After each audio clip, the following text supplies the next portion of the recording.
Welcome to English Odyssey, your home for powerful stories, life-changing books, and smart strategies to help you speak English fluently and confidently. Today, you're going to listen to one of the most emotional and inspiring brand success stories in the world. Do you know how much money Honda makes? Every single minute, more than $25,000 in just 1 minute. They don't just make bikes, they don't just make cars, they also build private jets, robots, and even boats. But here's the truth, this story is not about money. This is a story of a man who faced rejection, loss, war, earthquake, bankruptcy, and humiliation. This is a story of a man who had no formal education, no rich family, and no support, yet changed the world. Suichiro Honda. This story will teach you why failure is not your enemy, how pain can build your future, and how, even if the world says you can't, you still can. So watch this story till the end, because every chapter will give you hope, motivation, and most importantly, simple English you can learn and understand easily. And if you enjoy the story, make sure to subscribe to our channel for more stories like this. Let's begin. Chapter 1. The boy who watched Wheels, Soichiro's early life. Soichiro Honda was born on November 17th, 1906, in a small village called Kyo in Shizuoka Prefecture, Japan. He was not born in a city, he was born in a very poor and quiet village. His family was poor, but not just financially, they had many emotional struggles too. His father, Jiaki Honda, was a blacksmith. That means he used to repair things like bicycles, kitchen tools, and other metal items. He was also very smart with his hands. His mother, Mika Honda, was a weaver. She made cloth from her hands. They were a working class family. Every member of the family worked hard to survive, but life was not easy for them. So Ichiro had 8 siblings. Yes, 8. But you know what? 5 of them died when they were very young. They were so poor that they couldn't afford medicine. So Ichiro saw death very closely. He saw pain, he saw hunger, he saw helplessness. He said later in an interview, "I was not afraid of failure because I saw things worse than failure when I was a child." His first love was not a person, it was a machine. One day a strange machine came to his village, something he had never seen before. It was a car. He had never seen one in real life. He was only 8 or 9 years old when he saw that car. For the first time, the road was dusty, the engine was noisy, the driver was proud, but Soichiro was curious. He ran behind the car. He looked at the wheels. He stared at the moving parts. He didn't care about the dust. He didn't care about the noise. In that moment, he fell in love, not with the car, but with how the car moved. He said later, "I don't remember the color of the car. I don't remember the brand. I only remember the smell of oil. I only remember the sound of the engine. That was enough." Many people think to become successful, you must be top in school, but Soichiro was not a good student at all. In fact, he failed many subjects, and sometimes he would skip school just to go to the workshop with his father. His teachers didn't think he would achieve anything. His classmates didn't take him seriously, but what nobody saw was this: he was learning with his hands.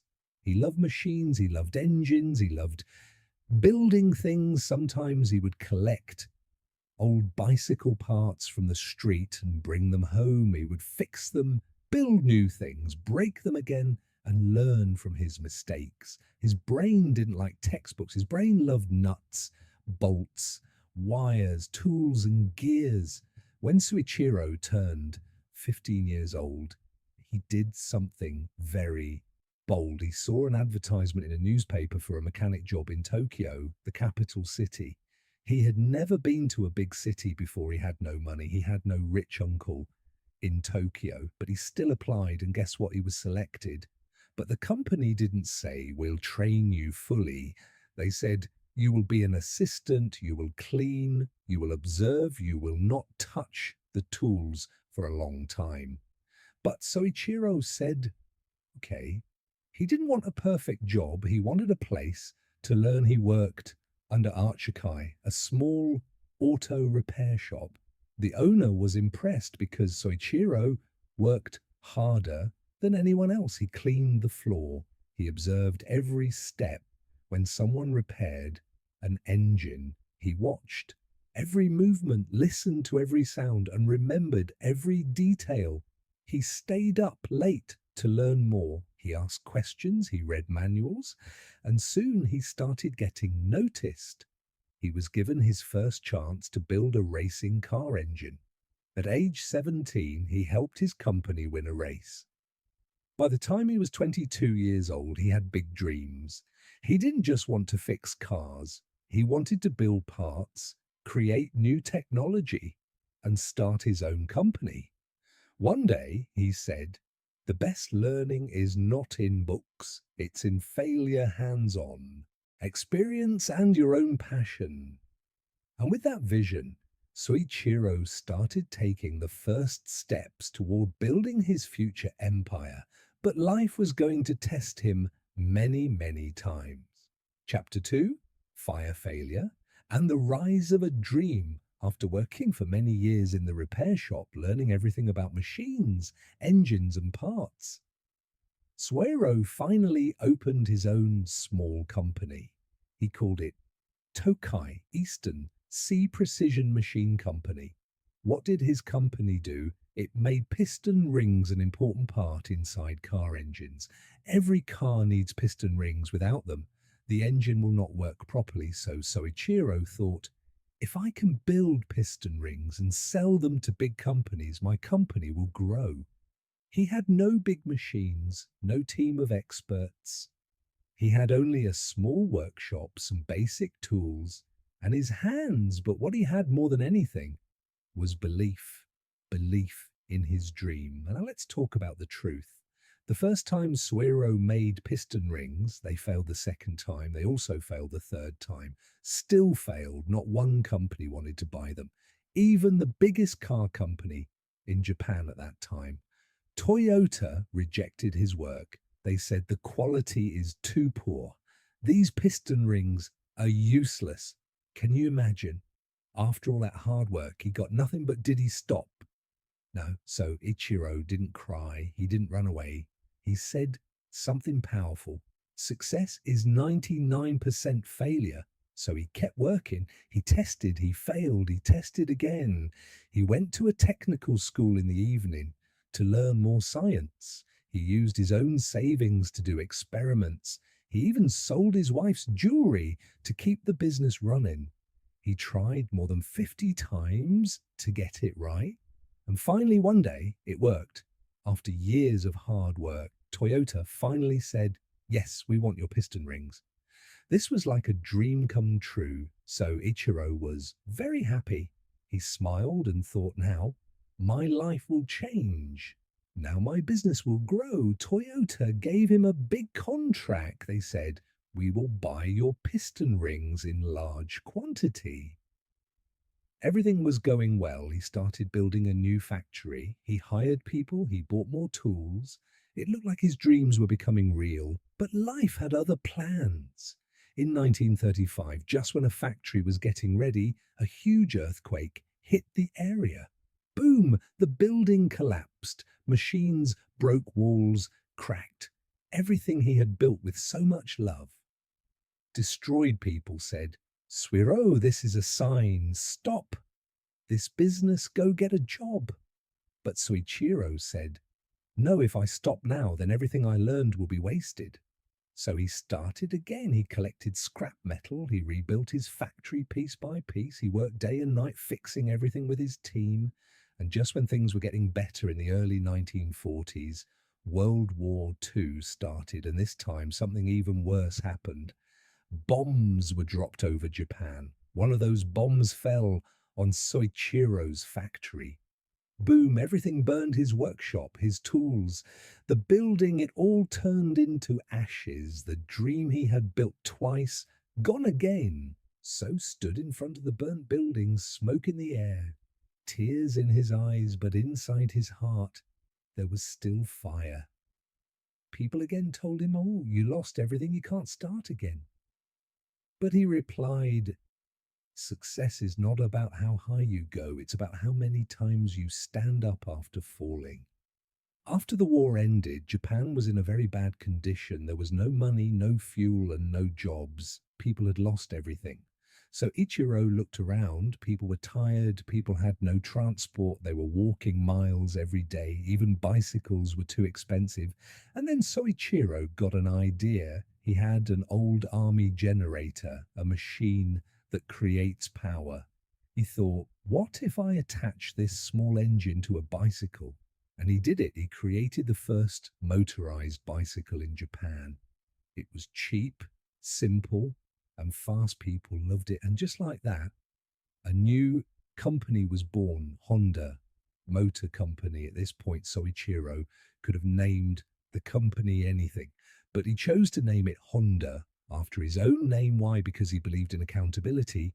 He said, if it fails, I will take responsibility. If it succeeds, the name will remind people that it all started with one man and a big dream. The small engine bicycle became a big hit. People from all over Japan started buying it. Within a few years, Honda started building better engines, bigger bikes, and stronger machines. They created the famous Honda Cub, one of the best-selling bikes in history. Chapter 3, From Motorbikes to Cars, Chasing Giants with Courage, Soichiro. Honda had now created something that was changing people's lives. A simple, motorized bicycle. It was affordable, fast, easy to use, and perfect for a poor, broken Japan. After the war, people who had no vehicles were now riding motorized bikes, going to work, taking their children to school, doing daily shopping, and even delivering food. This little invention was not just a machine. It was hope, and this was just the beginning after the success of the motorbike. Soichiro did not sit back and relax. He did not say, "Now I have made it." No, he said something powerful that shows how he thought the value of life can be measured by how many times your soul has been deeply stirred. He wanted to stir the soul of every person in the world. He wanted to go beyond Japan. He wanted to build something bigger, something more powerful, something that would compete with the biggest companies in the world. He said to himself, "Now we will make cars." At that time, making cars was not a joke in Japan. There were already giant car companies like Toyota, Nissan, and Mazda. These companies were huge, powerful, well-funded, and already selling cars across the country. So Honda had never made a car before. He didn't even have proper equipment engineers or big factories like Toyota. People laughed at him. Even some of his employees said, "We are bike makers. How can we build cars?" But Honda looked them in the eye and said, "We are not here to copy others. We are here to create something new." He didn't care about how big other companies were. He didn't care that people called him crazy. He believed in taking risks. In the early 1960s, Honda and his team started working on their first car. They worked in small workshops. They did not have air conditioning. They didn't even have proper floors. It was dusty, noisy, and difficult. But they had passion. Honda worked side by side with the engineers. He didn't sit in a glass office. He wore a cap, rolled up his sleeves, and got his hands dirty. Every screw, every wire, every bolt, he wanted to know how it worked. He didn't want to copy cars made by other companies. He wanted to build something new, something smaller, more efficient and cheaper, because he wanted normal people, not just rich people, to own a car. In 1963, they released their first car, the Honda T360, a small pickup truck with a tiny engine. And it wasn't a luxury car or a fast sports car. This was not just a truck. It was Honda's announcement to the world, we are here and we're different. It had a 356 centimeter engine that's smaller than most motorcycle engines today. The engine produced 30 horsepower and could reach a top speed of around 100 kilometers per hour, 62 miles per hour. It was extremely lightweight, which made it fuel efficient and affordable. Price around 400,000 yen in Japan at that time, roughly $1,100. But then it was designed mainly for small business owners, farmers, and delivery work people who needed something practical and cheap. But here's the twist. The engine was red. Yes, red. Honda put the engine from a motorcycle into a truck and painted it red to stand out. No one had done this before. It was strange, new, and exciting. And guess what? People loved it. It wasn't luxurious, but it was reliable, cute, and fun to drive. It was something fresh in the market, full of big, boring cars.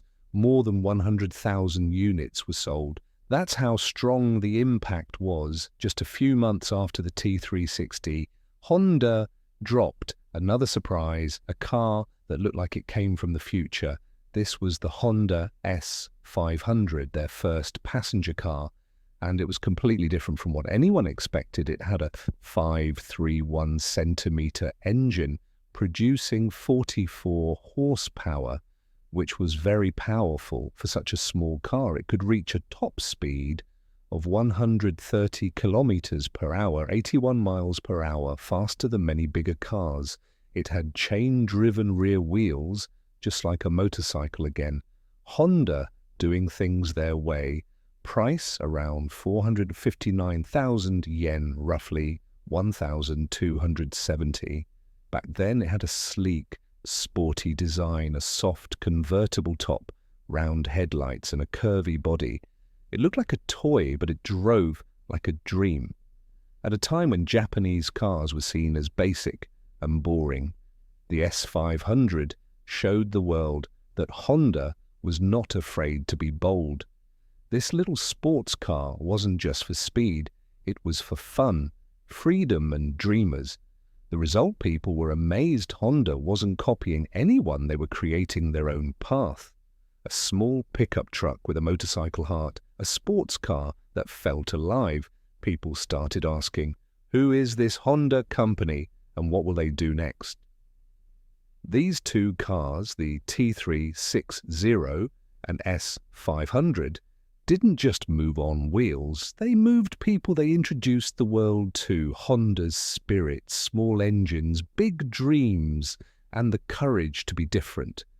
Now here comes the most important part of the story.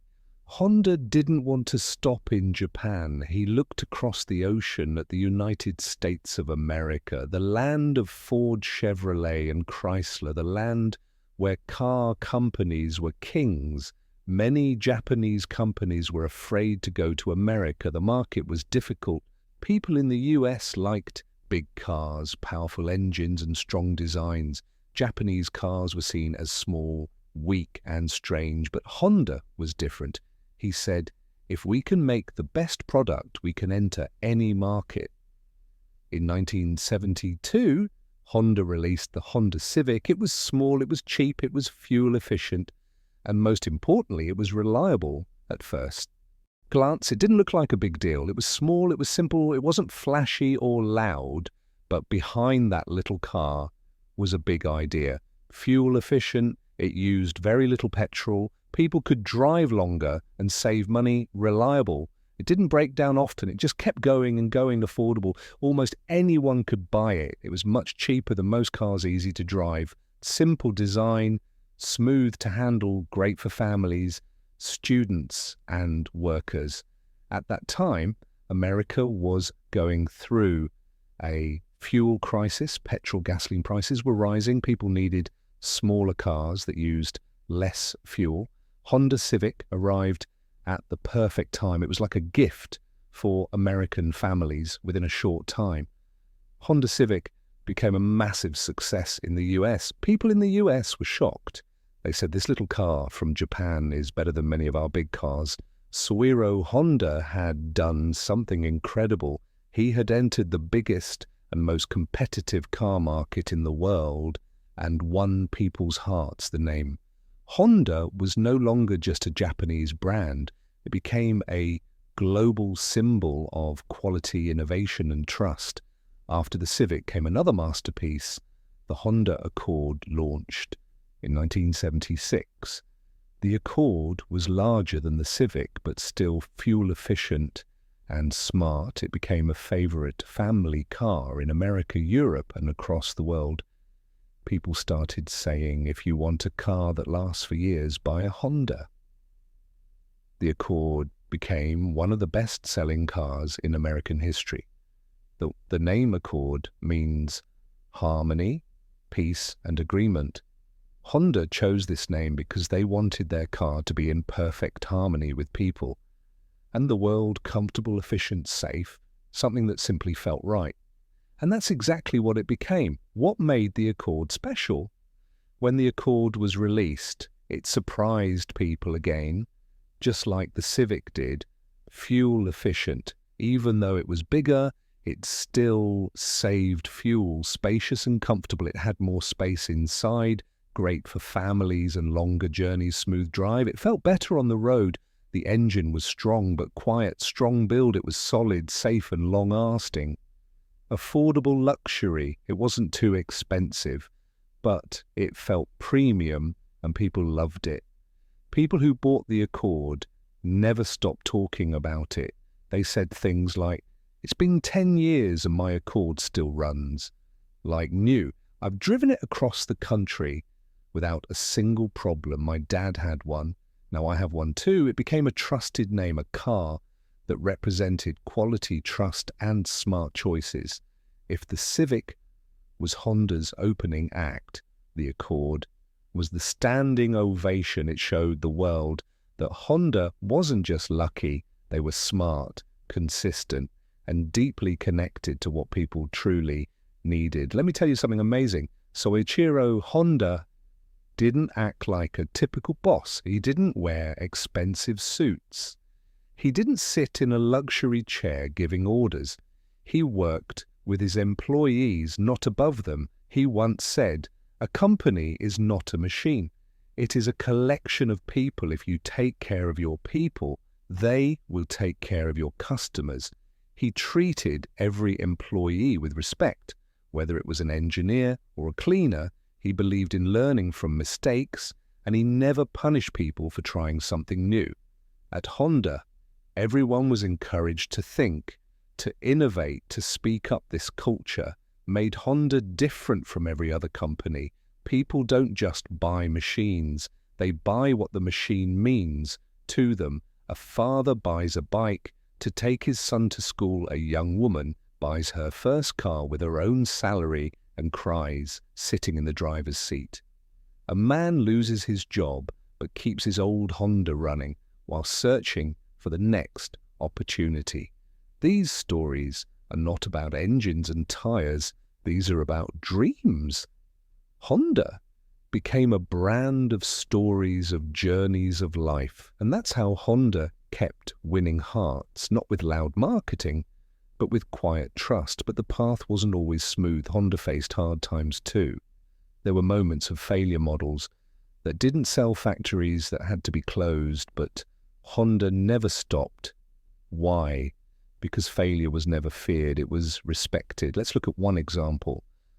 The launch of the first luxury car, the Akira brand in America. Honda had already become a trusted name for economy cars, but now it wanted to step into luxury. It was a bold move, competing with brands like BMW, Mercedes, Lexus. That was no small thing. People said, Honda can't do luxury, it's for middle-class people.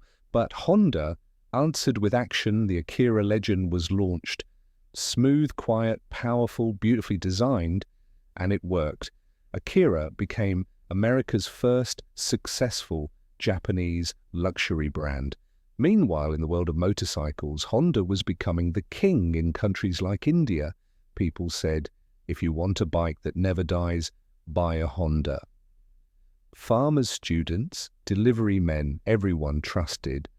Honda bikes models like the CD100, the Shine, and the Unicorn became household names, but Honda didn't stop there. It wanted to give back to the planet. The future was changing. Pollution was rising.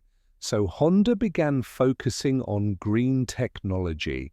It started working on hybrid engines, cleaner fuel, better batteries, and finally electric vehicles, while other companies were still thinking. Honda had already started doing. Let's begin. At a quiet place in one of Honda's futuristic research labs in Japan, it's not noisy. There are no roaring engines. There are soft footsteps, quiet discussions, glowing computer screens, and eyes full of wonder. These are not ordinary workers. These are dream builders. They are not working on tires or seats. They are working on dreams that fly. Yes, Honda was now dreaming beyond roads. After becoming a global success in bikes and cars, Honda asked a bold question. What if we can fly, not just with airplanes, not just with machines, but with hope, with technology that touches the sky? And just like that, a new chapter began. Honda Aircraft Company. You see, when Honda started designing a jet, the world laughed again. Who do they think they are? They are good with bikes. They are good with small cars. But jets, it's not a toy, it's aviation. But Honda had never listened to doubters before. Why start now? So the engineers worked day and night for 30 years. They didn't stop. They tested, failed, reworked, redesigned, no shortcuts, no rushing. And then came the moment, the first test flight of the Honda Jet. It wasn't just an airplane, it was a revolution. The Honda Jet had engines placed above the wings, a rare design. People said it won't fly, but it did, and it flew better than anyone expected. It was faster, quieter, more fuel efficient, more spacious inside, and smarter in design than jets twice its price in 2018. Honda Jet became the best-selling light business jet in the world. Now imagine that a company that began with bicycle repairs, a man who failed in school, and business had now built a machine that flies in the sky above clouds, above doubt, above fear. This isn't just business, this is human achievement. But Honda still wasn't done. It looked again into the future and asked, what do humans really need in the next 50 years? The answer wasn't speed, it wasn't power, it was care. The world is aging, people are living longer, but they need support, love, help. So Honda turned its eyes towards something new. Robots, not scary ones, not cold machines, but gentle, kind, smart robots who could help the elderly, support children, assist the disabled. And thus Honda created something magical, the world's most advanced humanoid robot at the time, Asimo, a little white robot shaped like a child in a spacesuit. But this child could walk, talk, run, climb stairs, wave, carry objects, and understand voice commands. People cried when they saw it. Children reached out to touch its hands. It wasn't just a robot, it was a symbol of hope, a vision of a future where machines don't replace us, they support us. And still, Honda was not done. It started investing in hydrogen fuel technology. Dreaming of cars that emit only water, not pollution, it developed electric vehicles, smart navigation, AI systems, safety features, and even self-driving technology. It worked on walking assist devices for stroke patients. It designed solar energy systems for clean homes. And in every one of these dreams, there was one common thing: respect for life, not just human life, but the life of this earth, our home. Because Honda believed that technology should serve humanity, not control it, that progress is only real when it brings peace, health, and hope. Let's now look at what makes Honda truly unforgettable. Is it the vehicles, the jet, the robot? No, it's the philosophy. So Aero Honda once said, success represents 1% of your work which results from the 99% that it called failure.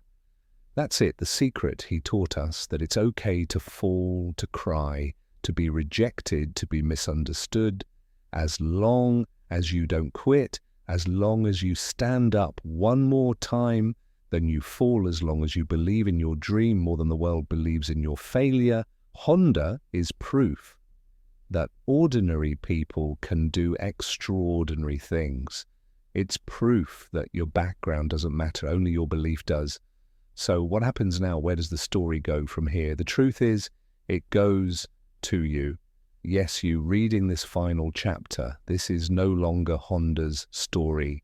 It's your story. Now you are the dreamer, you are the creator, you are the next chapter. Ask yourself, what dream is sleeping inside you? What idea are you hiding because of fear? What gift do you carry in your hands? If a young boy in Japan can rise from a bicycle repair shop to touching the sky, so can you remember, you don't need perfect English to start. You don't need rich parents. You don't need fame or followers. You need one thing, courage, the courage to try, to fail, to rise, to try again, to be laughed at, to be lonely, to be strong, to become a light for others. So today, close this story with a full heart. Stand up from your chair and whisper these words to yourself. I will not die with my dream inside me. That's the real ending of this story. Not in a book, not on a screen, but in your life, because you, my friend, are not small. You are not weak. You are not lost. You are a burning fire. Let it rise. Let it shine. Let it fly like a Honda jet above every limit, above every doubt, above everything the world said you could not do. This is the end of the story, but the beginning of you. Thank you for reading. Now go live your dream, because the road belongs to those who dare to drive it.